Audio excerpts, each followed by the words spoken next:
That was a little exercise in breath control. In the large part of the screen, I was doing a breath control exercise. It's number 47 in Arbin's first studies. I superimposed two smaller videos. One was me holding my breath for the same amount of time this exercise takes, and the other was me holding a note for the amount of time this exercise takes. I'm trying to demonstrate a principle with those small screens. One is that no matter what I'm playing, I probably can't play something longer than I can hold my breath. They're roughly the same.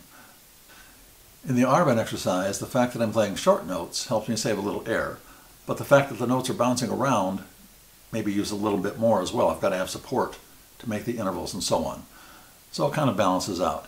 In any case, often I find myself at the end of this section that I just played, not really totally out of air, but out of capacity to hold my breath any longer, because I need fresh air coming into my lungs. So I still had some supply left, but there wasn't enough oxygen in it to satisfy my brain.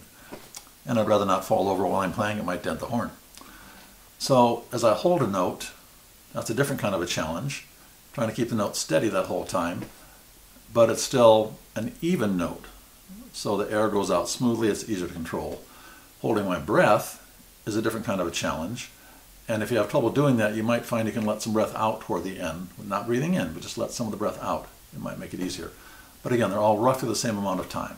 If I were to play this exercise down an octave, I couldn't do that. It takes more air to play in the lower octave. The same would be true of holding a note. If I held a pedal B flat, for example, I could not sustain it quite as long as I can sustain the middle F that I was holding in the video, even though you couldn't hear the sound. Here's the pedal note. I'll try that with the metronome running, and I'll count the measures going by, trying to hold the pedal B flat.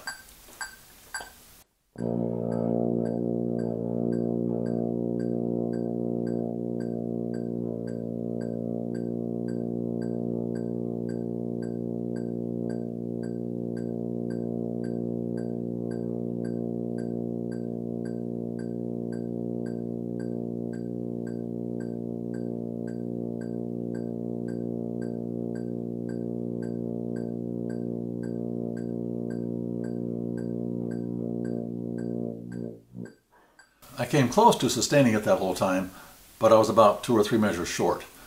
So again, the air was going out slightly faster than I was sustaining the middle F. That pitch doesn't take as much air. I'll try a pedal C. Let's see how long I can go on that.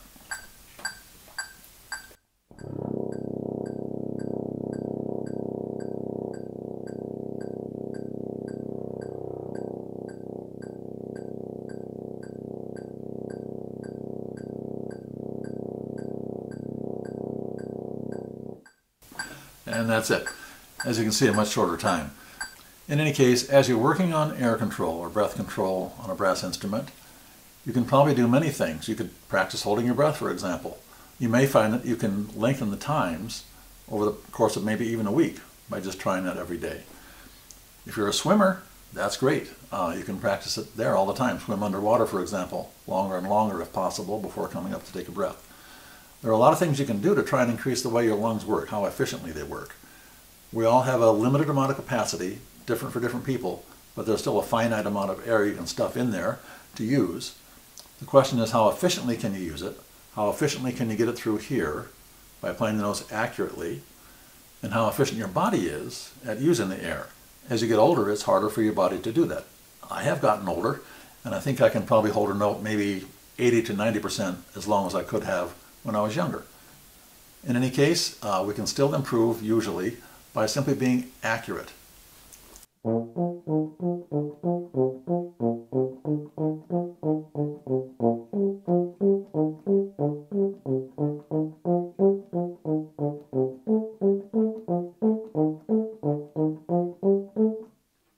The more clearly we play each note, the more efficiently our body's using our air. If the note is off center, more air will leak through. So you'll lose a little bit of air if you don't center a note properly. The point of all this is there are many factors involved in playing long phrases. Using air efficiently is one of them, having more air capacity is one of them, and so on. In real life, there are some phrases I want to be able to sustain longer than is comfortable. The whole second suite solo is a great example. I like to play 8-bar phrases. Most people breathe after 4 bars, and that is easier.